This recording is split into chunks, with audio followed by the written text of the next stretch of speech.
మనకి చిత్తంలోకి వచ్చేటువంటి ఆలోచన ప్రతిదీ కూడా ఏదో ఒక కోరికని, ఎమోషన్ని, ఏదో ఒక దాన్ని తీసుకొని వస్తుంది.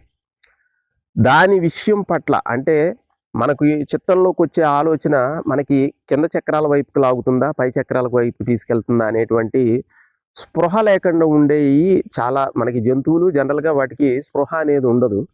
కానీ మనుషులకి బుద్ధి విచక్షణ ఉన్నప్పుడు ఏంటంటే లోపలికి ఒక ఆలోచన వచ్చినప్పుడు అది కొన్ని సెన్సేషన్స్ని క్రియేట్ చేయడం జరుగుతుంది బాడీలో.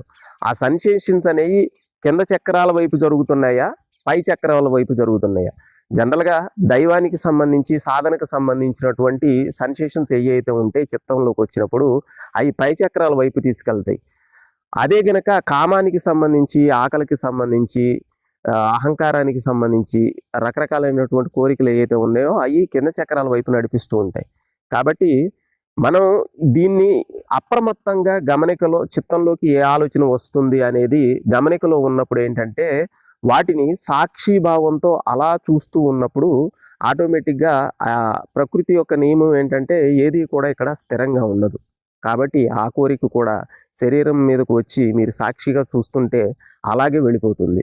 బుద్ధుడు చేసినటువంటి సాధనల్లో, రమణ మహర్షి గారి సాధనలో సాక్షి సాధన అనేది అతి ముఖ్యమైనది. ఈ సాక్షి సాధన అనేది యోగికి ఏంటంటే ఈ సాధన చేసేటువంటి క్రమంలో సాక్షిగా ఉండేటువంటి స్థితి అనేది ఆటోమేటిక్గా రావటం అనేది జరుగుతుంది.